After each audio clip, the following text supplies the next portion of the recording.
আজকে আমি গরুর মাংস আলু দিয়ে পাতলা করে ঝোল রেঁধে নেব। এই রান্নাটা ভাতের সাথে খেতে অসাধারণ লাগে।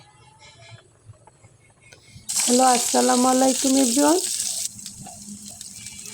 এই তো আমি সকালবেলা উঠেই রান্না বসিয়ে দিয়েছি, ভাতও রেঁধে নিলাম আর ঢেঁড়স ভেজে নিচ্ছি।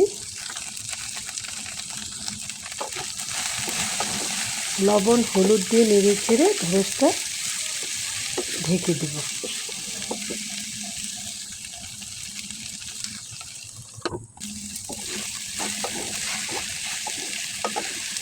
অনেকে আবার এই সবজিটা হলুদ ছাড়া ভাজে, আমার ভালোই লাগে। আমার পতি আবার হলুদ দিলে বেশি পছন্দ করে। সবুজ সবুজ করে ভেজে নিয়েছি। এখন পরবর্তী রান্না বসিয়ে দিলাম।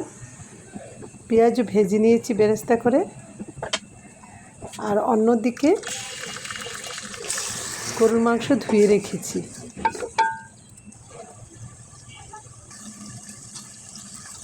আজকে গরুর মাংসের ঝোল তরকারিটা রান্না করব। গরুর মাংস আমার সব ভাবেই পছন্দ।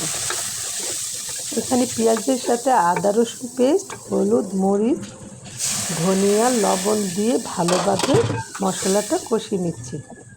গরম মশলা দিয়ে দিলাম, অল্প একটু পানি দিয়ে বারে বারে নেড়ে চেড়ে কষিয়ে নিচ্ছি। মশলাটা লাল লাল হয়ে আসছে। এ পর্যায়ে ধুয়ে রাখা গরুর মাংসগুলি দিয়ে দেব।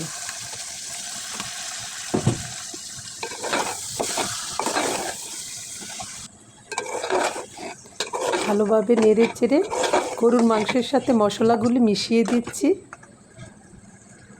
এ পর্যায়ে আমি বেশি পানি দিব না, অল্প পানি দিয়ে ঢেকে মাংসের গা থেকে পানি উঠিয়ে নেব। এই তো মাংসের পানি গা থেকে পানি ছেড়ে দিয়েছে। মাংসটা 40 মিনিটের মতো সিদ্ধ করে নিয়েছিলাম। তারপর আলুগুলি দিয়ে দিচ্ছি। আলুটা 80% সিদ্ধ হয়ে গেছে। মাংসের ঝোলটাও শুকিয়ে গামাখা হয়ে গেছে। আমি ভালোভাবে কষিয়ে নিয়েছি আলু আর মাংস। তেল ছেড়ে দিয়েছে মাংসের গা থেকে। এ পর্যায়ে আমি ঝোল দিয়ে দিলাম। আমার শাশুড়ি মা বলতেন, মাংস যত কষাবে ততই খেতে ভালো লাগবে। তখন আর ঝোল দিল মাংসে, তখন পানসে লাগে না খেতে আর মাংসটা। মাংসের ভিতরে তখন লবণ মরিচ ঢুকে যায়। আমি যেহেতু একটু পাতলা ঝোল রাখবো, সেজন্য ঝোলটা একটু বেশি দিয়েছি। ভালো থাকবেন সবাই।